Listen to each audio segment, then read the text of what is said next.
छात्रों, आज हम पुनः सूर्यकांत त्रिपाठी निराला द्वारा लिखित हिंदी साहित्य का सबसे अधिक चर्चित शोकगीत सरोज स्मृति की महत्वपूर्ण काव्य पंक्तियों को लेकर उपस्थित हुए हैं।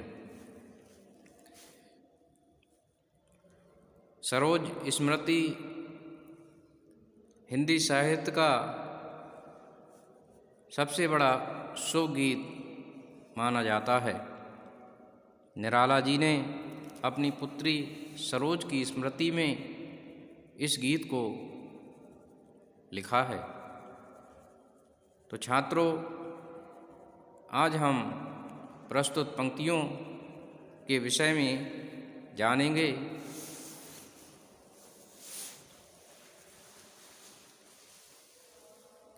सोचा मन में वह शकुंतला, पर पाठ अन्य यह अन्य कला। कुछ दिन रह ग्रह तू फिर समोद, बैठी नानी की स्नेह गोद। मामा मामी का रहा प्यार, भर जलद धरा को ज्यों अपार। कि सोचा मन में वह शकुंतला, पर पाठ अन्य ये अन्य कला। कि निराला जी ने जब अपनी बेटी सरोज का विवाह किया तो उन्हें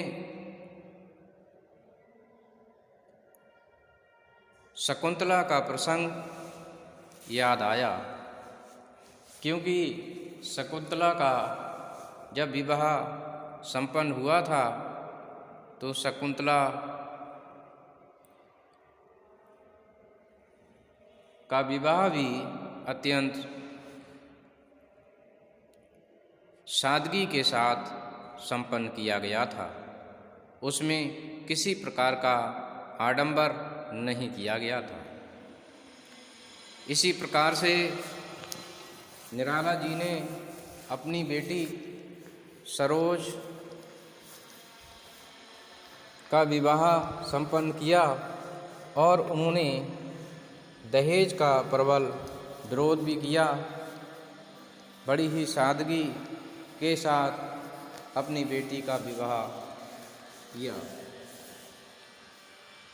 इस कारण से दोनों विवाह में साम्य होने के कारण से निराला जी को वह शकुंतला का दृश्य याद आया और वे कहते हैं कि सोचा मन में वह शकुंतला, पर पाठ अन्य ये अन्य कला। कि ऐसा प्रतीत हुआ जैसे कि शकुंतला का विवाह किया जा रहा हो,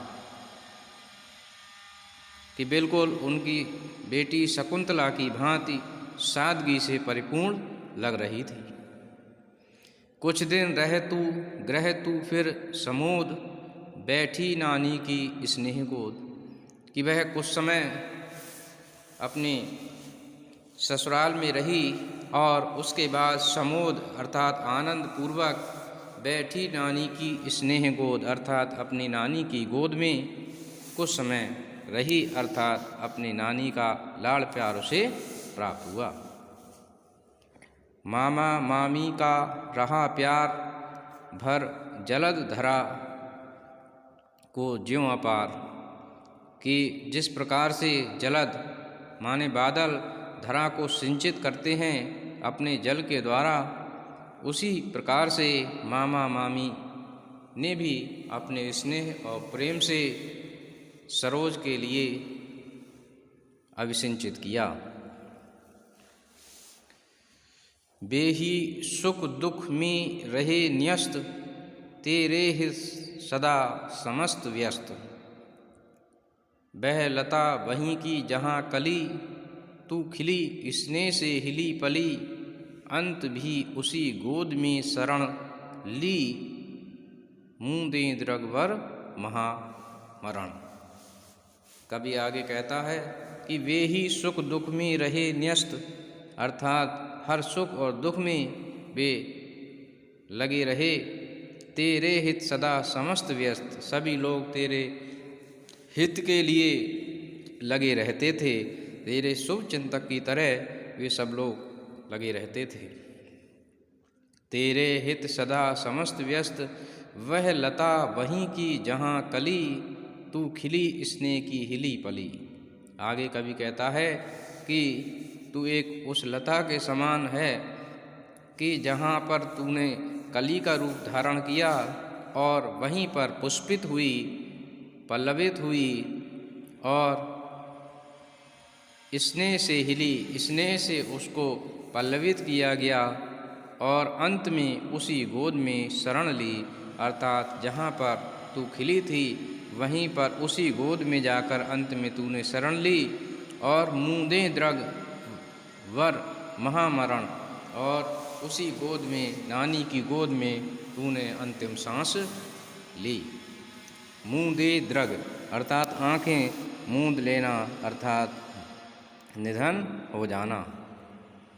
कभी आगे कहता है कि मुझ भाग्यहीन की तू संबल, युग वर्ष बाद जब हुई विकल। कि मुझ भाग्यहीन की तू संबल, युग वर्ष बाद जब हुई विकल। दुख ही जीवन की कथा रही, क्या कहूँ आज जो नहीं कही। कि मुझ भाग्यहीन की तू संबल, अर्थात तू ही, तुझी से अपनी बेटी को संबोधित करते हुए निराला जी कहते हैं कि तू ही मेरा आलंबन थी, अर्थात तुझी से मुझे हौसला मिलता था।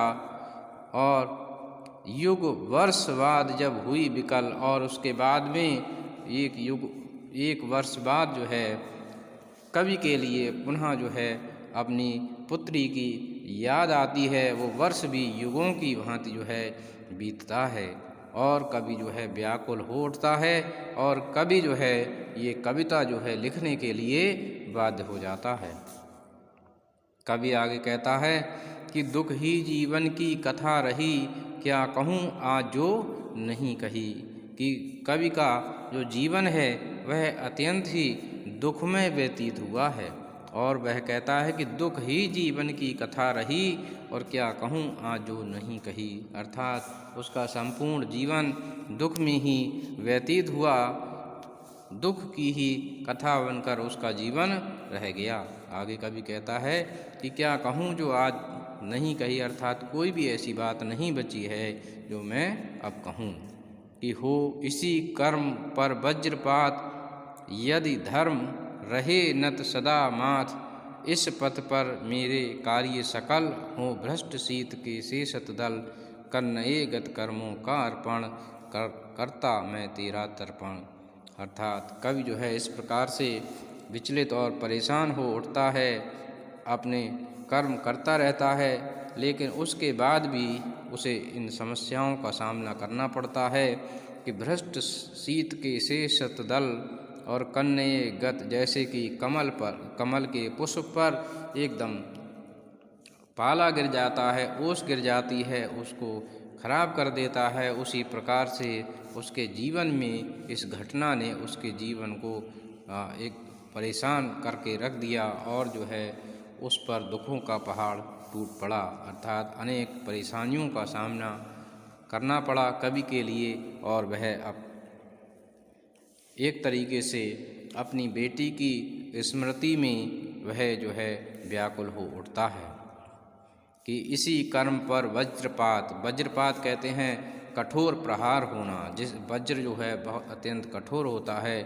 कि इसी कर्म पर वज्रपात, यदि धर्म रहे नत सदा माथ। इस पथ पर, कि कवि कहता है मैंने सदैव जो है सच्चाई के मार्ग पर चला हूँ, उसके बाद भी जो है मुझ पर वज्रपात हुआ है।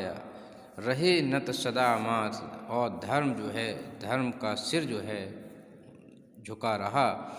ये जो है कवि कहता है कि सच्चाई के रास्ते पर चलने पर कितनी कठिनाइयों का सामना उसे करना पड़ा है। कि मेरे कार्य सकल हों भ्रष्ट शीत के से शतदल, कन्नये गत कर्मों का अर्पण में जो है हो सकता है कि जो गत कर्म अर्थात पुराने कर्म हैं, इसी वजह से कुछ मुझे इस जन्म में ये परेशानियों का सामना करना पड़ रहा है। कर रहा मैं तेरा तर्पण, अर्थात कवि जो है उसका तर्पण कर रहा है। तो इस प्रकार से कवि निराला जी ने अपनी बेटी सरोज की स्मृति में ये सरोज स्मृति नामक लंबी कविता लिखकर अपनी बेटी सरोज के लिए सच्ची श्रद्धांजलि अर्पित की है। कवि का ये केवल एक कवि का दुख नहीं, एक व्यक्ति का दुख नहीं, बल्कि सही मायने में कवि एक पूरे उस पिता के रूप में यहाँ प्रस्तुत हुआ है कि जिस पिता की इकलौती संतान जो अनेक कष्टों से उसको पालता हो, पालन पोषण करता हो, और उसके जीते जी उसकी संतान जो है उसका निधन हो जाए, तो इससे बड़ा और कष्ट भला क्या हो सकता है। और निराला जी इस कष्ट को सहन करते हैं और अच्छी परवरिश नहीं कर पाए, जिस कारण से वे जो है अपने जीवन में पश्चाताप भी करते हैं। परंतु एक तरफ वे यह भी कहते हैं कि उन्होंने कभी भी जो है अपनी बेटी के लिए सुख सुविधाएं देने के लिए कभी भी उन्होंने गलत मार्ग का चयन नहीं किया, ये भी साथ में कहते हैं। तो इस प्रकार से मैं समझता हूँ कि निराला जी की सच्ची श्रद्धांजलि अपनी बेटी के लिए इस कविता के रूप में प्रस्तुत हुई है। तो मैं समझता हूँ छात्रों कि आपने निश्चित रूप से इस कविता को समझा होगा। धन्यवाद।